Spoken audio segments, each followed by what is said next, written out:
you're going to have a bunch of people out there that don't understand how football works, and they're just going to line up behind the guy who generates attention, either Shador or Shiloh Sanders. On Sunday, hell, 3 out of our 5 top stories were all about Shiloh Sanders, an undrafted free agent who, like most undrafted free agents, got cut after the final preseason game. And that's going to happen a lot today. It happened a lot yesterday. It's one of the busiest transactional days of the year, probably the very busiest when you think about it, because every roster goes from 90 to 53. The deadline is either 4 or 5 o'clock today. I'm not quite sure. I've heard 2 different things. Regardless, it's today. The close of business for the NFL is traditionally 4 o'clock Eastern. There's never been a time that I can remember where the window didn't close later than that or even earlier. 4 is always the number, but one of the PFT writers told me yesterday that it may be 5 o'clock. Regardless, 53 will be the limit to the roster, and they're not final by any stretch of the imagination because there will constantly be churn at the bottom of the roster as the season unfolds. And the other thing, too, we were talking about this before the show, because we do a podcast tease. I guess it's this new thing that they do for podcasts where you don't start with the ad, you start with somebody from the podcast saying, coming up today on PFT Live. And the initial copy was, it's the least favorite day on the NFL calendar. Well, I mean, from my perspective, I'm not complaining because it's one of the highest traffic days of the year, and I run a business. I'm not going to turn down, I'm not going to shut the doors on the day that the rosters are cut. And the other side of it is, everybody knows going in, this is what's going to happen. You got 90 guys on the roster. From the moment the season ends, all those futures contracts that people sign, that is part of the beefing up to 90. By the time the offseason program opens, it's 90 guys competing for 53 spots. They all know that. I'm not saying I'm not sympathetic to the reality that plenty of guys are going to see their dreams end, but they have to. Yeah. 37 guys per team, and look, 16 of them are going to be eligible for the practice squad. There's going to be guys on IR. It's not like they're all being told to pack their stuff and go, but this is how it works. And yes, it sucks for the guy who gets cut, but it was going to be somebody. So if it's not him, it's the guy who made the team. And the guy who made the team may be cut tomorrow when they claim on waivers a guy from another team that's better than the guys they have on their team. The Titans have dibs on anyone who's waived. Brian Callahan, the coach, talked about that the other day. They're in a great spot. Well, yeah, not a great spot for the 53 guys who make it today, because for every guy they claim on waivers, one of the guys who was part of the worst team in the NFL last year has got to go. So maybe I'm just numb to it because I've been doing it for 25 years, but this is just kind of how it works. And the supply of willing players far outweighs the demand. And at some point, you only got so many helmets. You only got so many sets of shoulder pads. You only got so many jobs. That's just the way it works. Well, I mean, you're Dr. Doom, so I don't expect you to, feel too bad. I mean, you got to play the role. Of course, this isn't that bad of a day, but I'm joking. And of course, it's a great. But I'm sympathetic.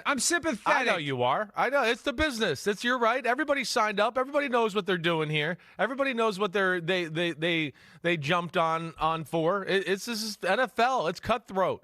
Everybody there knew it was going to get cut down to 53 guys, and those guys at the bottom, right, that at least are your first initial cuts, most of them have known, right, that this is coming here within the last 4 or 5 days. They've known. You can get a feel with how practice shakes out, how and who you're played with in the preseason. It's a great and horrible day all wrapped up in one, and I've been part of the horrible. I've been one of those guys cut on a day like this. Yeah, it's gut-wrenching. Gut-wrenching. It is. It really is.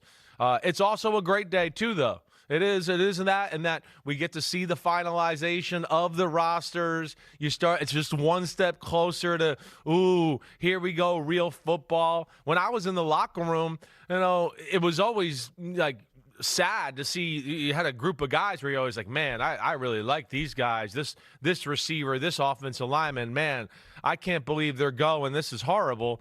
But at the same time, I could tell you there was a group of guys in the locker room. They're like, oh, man, now we got some space here in the locker room, and now we know what our team is, and now we can all band together and let's go and start getting on this journey together. So, like I said, it's a horrible day for a lot, but it is a great day as far as the start of the NFL season and a team coming together and now officially know who's a part of that team and when, now the journey starts, like I said. I know the question has been raised by some in the power structure, do we really need 90? Yeah. Do we really need to have that many guys and make it that dramatic to go from 90 to 53? And hell, I'm old enough to remember when Hard Knocks used to have as the centerpiece of the later episodes of the series. Cut day. The guys being brought in and being told the bad news, from Vontae Davis being told he was traded to the Colts and caught flat-footed, which I thought was just awful. All of that. And kudos to guys like Bruce Arians, who was coaching the Cardinals at the time, and said, we will never allow Hard Knocks in here because we're not going to put that on TV. That's a sensitive moment for the player. And I think the NFL finally realized, it might move the needle. It might get people to tune in for the rubbernecking quality of it all, but that's probably not right. And I remember when they started doing like the Amazon All or Nothing series. They did the Rams the year that Jeff Fisher got fired. And I talked about this and wrote about it. Like, hey, wait a minute. Where's the scene of Jeff Fisher being called into Stan Kroenke's office and told that he's fired?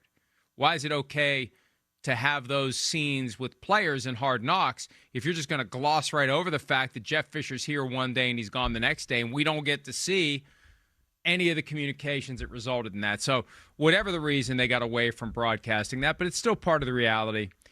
And as of today, 53 is the limit. It will remain the limit through the end of the season, and off we go. And there will be 16 players on the practice squad, and there will be churn, and guys will have opportunities, and injuries will happen. And it is a very fundamentally, I don't want to say unfair because there is some equity in it because it's a meritocracy, but there are circumstances that seem unfair that can derail a guy's career, up to and including losing a spleen. I mean, that's the thing about injuries and playing, and lightning strikes here, there, or wherever, and the next thing you know, someone's career's over. And there's always a willing supply of players who will take the call, pack their stuff, and go to the town where there's a pro football team that has needs. That's right. That's right. Hey, the show keeps going, right? I mean, it's the NFL. It keeps rolling along. It's the greatest entertainment package we got in our country right now.